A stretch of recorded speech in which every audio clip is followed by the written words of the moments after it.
આ નિયમન ચક્રનો ધ્રુવ કાંટો ભગવાન અમારો દાદો છે. આ નિયમન ચક્રનો ધ્રુવ કાંટો ભગવાન અમારો દાદો છે. આ ચેતવનારો ચલાવનારો ચાલક સહુનો વહાલો છે. આ ચેતવનારો ચલાવનારો ચાલક સહુનો વહાલો છે.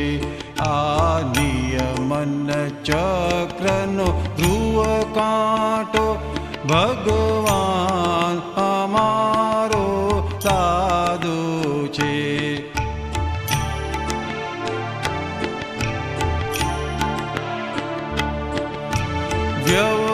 વ્યવહારી રૂપક હંસાને વ્યવહારી રૂપક હંસાને નિશ્ચય ઉડવા પાંખો છે. નિશ્ચય ઉડવા પાંખો છે. પિંજર પૂર્યા આત્મહંસને મુક્ત ગગન બે પાંખો છે. પિંજર પૂર્યા આત્મહંસને મુક્ત ગગન બે પાંખો છે. આ નિયમન ચક્રનો ધ્રુવ કાંટો ભગવાન અમારો દાદો છે.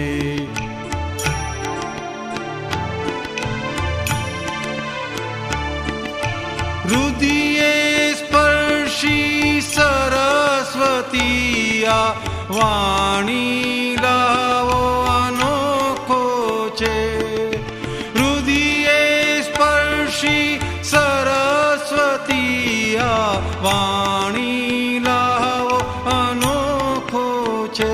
જેના એક જ વાળની ટોચે બિરાજા દુનિયા ભરના શાસ્ત્રો છે. આ ચેતવનારો ચલાવનારો ચાલક સહુનો વહાલો છે. આ નિયમન ચક્રનો ધ્રુવ કાંટો ભગવાન અમારો દાદો છે.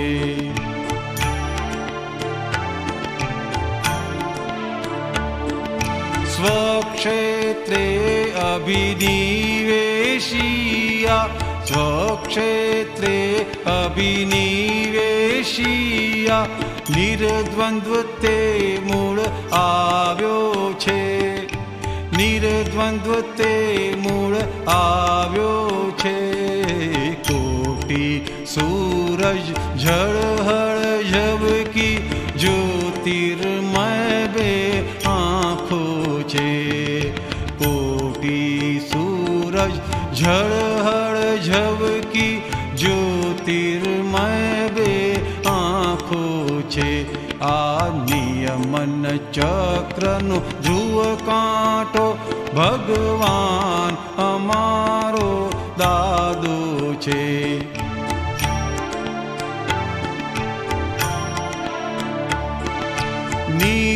નિર્વિકલ્પી નિર્ગ્રંથિ જગ બ્રહ્માંડેના તાંતો છે. નિર્વિકલ્પી નિર્ગ્રંથિ જગ બ્રહ્માંડેના તાંતો છે. સ્વસ્તિક ન્યાય ફળાદેશી વિતરાગ ભુવન મણિ સાંધો છે. આ સ્વસ્તિક ન્યાય ફળાદેશી વિતરાગ ભુવન મણિ સાંધો છે. આ નિયમન ચક્રનો ધ્રુવ કાંટો ભગવાન અમારો દાદો આ ચેતવનારો ચલાવનારો ચાલક સહુનો વહાલો છે. આ નિયમન ચક્રનો ધ્રુવ કાંટો ભગવાન અમારો દાદો છે. ભગવાન અમારો દાદો છે. ભગવાન અમારો દાદો છે. ભગવાન અમારો દાદો છે. ભગવાન અમારો દાદો છે.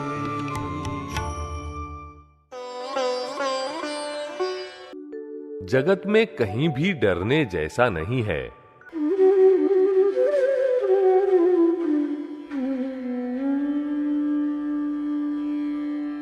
ज्ञानी पुरुष वर्ल्ड की ऑब्जर्वेटरी कहलाते हैं. ऐसे ही एक ज्ञानी पुरुष दादा भगवान ने बहुत ही सुंदर कहा है कि इस संसार का प्रत्येक जीव कुदरत का गेस्ट, मेहमान है. हमारी जरूरत की सभी चीजें कुदरत हमारे सामने हाजिर कर देती है. हमें जो ये बेचैनी, व्यग्रता रहा करती है, उसका कारण यह है कि हमें इस बात की समझ नहीं है और ऐसा लगता है कि मैं करता हूं, जो कि सत्य नहीं है बल्कि भ्रांति है. सत्य तो यह है कि कोई कुछ भी करने के लिए स्वतंत्र है ही नहीं. जैसे बच्चे के जन्म से पहले ही लोग सब तैयारी कर देते हैं ना. कहते हैं ना कि यहां तो भगवान की सवारी आ रही है. क्या बच्चे को चिंता करनी पड़ती है कि मां के गर्भ से बाहर आने के बाद उसके दूध का क्या होगा? उसके लिए पहले ही व्यवस्था हो जाती है ना. बच्चे के आने से पहले ही डॉक्टर, दाई सब तैयार होते हैं. फर्स्ट क्लास होते हैं, उनकी तैयारी अलग. सेकंड क्लास हो, उनकी अलग. और थर्ड क्लास की अलग. सभी क्लास तो है ही ना. अब जब सभी तैयारियों के साथ हम आए हैं तो फिर व्यग्रता और हाय हाय क्यों रहा करती है?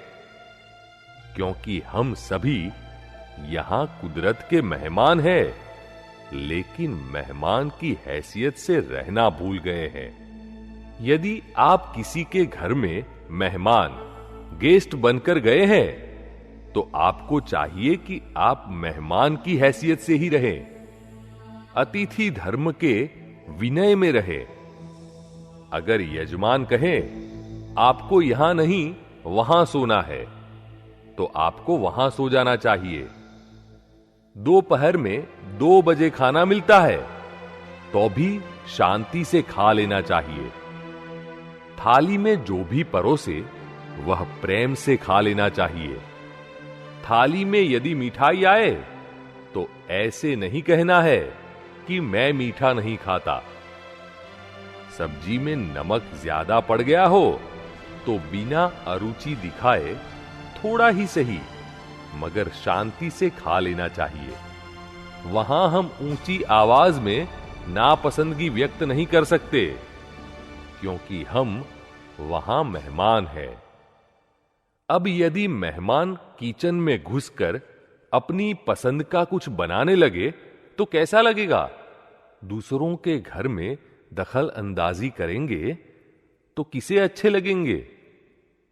अर्थात मेहमान को मेहमान के नियमों का पालन करना आवश्यक है.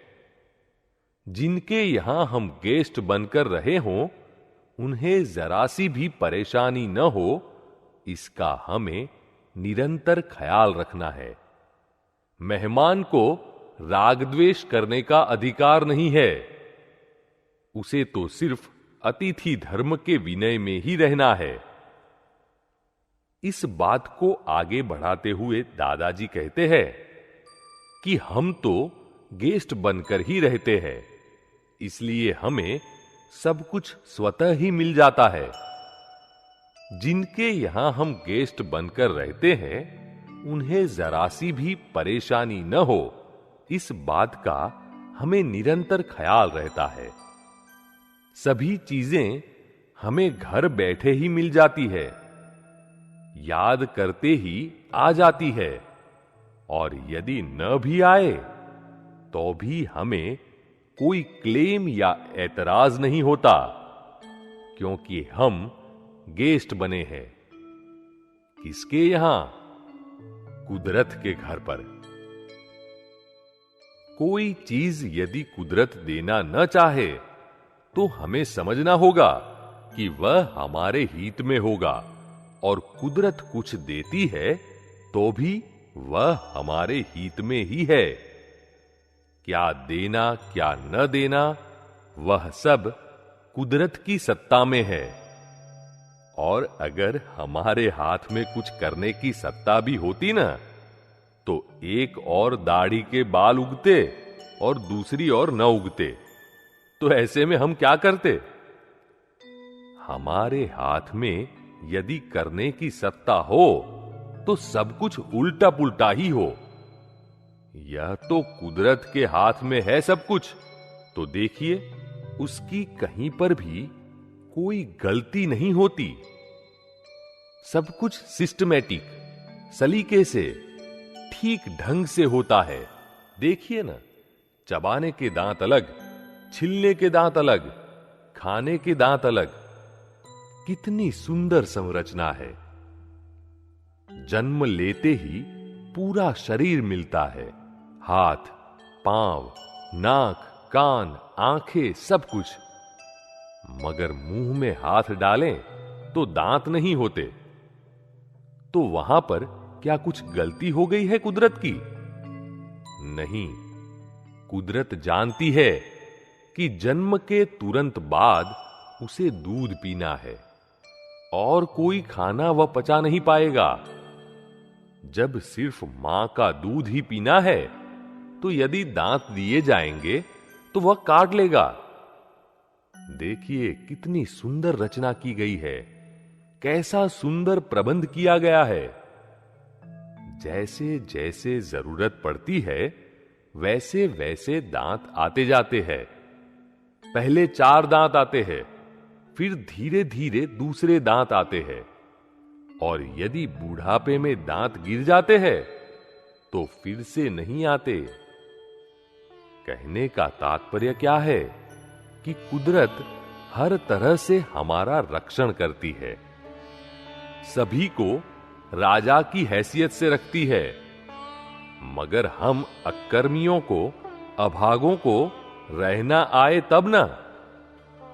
हमारे अपने गेस्ट रूम में आराम से चुपचाप बैठे रहने के बजाय किचन में कढ़ी में चम्मच हिलाने जाते हैं, अर्थात दखल अंदाजी करने लग जाते हैं। गेस्ट का रसोई में जाना क्या ठीक है? अकेले हम ही नहीं, पूरा जगत यही करता है। मेहमान होते हुए भी मेहमान की हैसियत, तौर तरीके भूल गए हैं हम। यदि हम मेहमान की हैसियत से उसके नियमानुसार रहते हैं, तो हमें किसी बात की कोई फिक्र या डर ही नहीं है। मगर हमें गेस्ट बनना नहीं आया। जहां हम रहते हैं वहां हवा पानी मिल जाते हैं या नहीं? अब तक खाना पीना, कपड़े लते सब कुछ मिला है कि नहीं? सब कुछ मिला है, लेकिन सिर्फ डर से, क्रोध, मान, माया, लोभ से अगला अवतार बांध लेते हैं। इस वर्ल्ड में भय, डर जैसी कोई चीज होती ही नहीं है, क्योंकि जो कुदरत के मेहमान है, उन्हें डर कैसा? हमें हमारी आवश्यक सभी चीजें नेचर, कुदरत सप्लाई करती है। कितनी सुंदर दशा में, कितने सुंदर तरीके से कुदरत रखती है हमें। फिर भी कितना डर लगा रहता है हमें अरे यह मन तो यूं ही फालतू में डराता भड़काता रहता है। हमारी मौत तक भी बताता है ना कि हम मर गए तो क्या होगा। ऐसे में मन से कहें, तू इस तरह डराता क्यों रहता है? पहले भी कई लोगों की सरवणी यानी कि मरणोत्तर क्रिया की है ना, सो तेरी भी उसी तरह सरवणी करेंगे। तो मन चुप हो जाएगा, डराना बंद कर देगा। अतः जगत में कहीं भी डरने जैसा नहीं है। निर्भय होकर रहिए। हमारे रचे हुए जगत में हमें डर लगता है, यह भी अजीब बात है ना। हम कुदरत के गेस्ट हैं, बस गेस्ट की हैसियत से रहना है। यदि जगत में गेस्ट की हैसियत से रहना आ गया तो मानो पूरा जगत हमारा अपना है।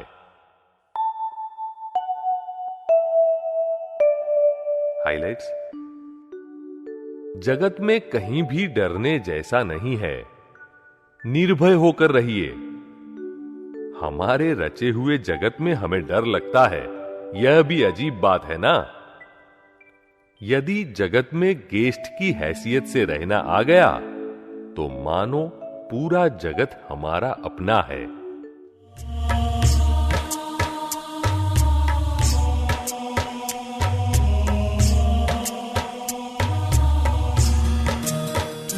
जीवन भले एक दर्शन है, मूल आत्म शाश्वत दर्पण है। व्यवहार हो चाहे करोड़ों संग, स्वनिश्चय केवल भगवन में। सर्वस्व में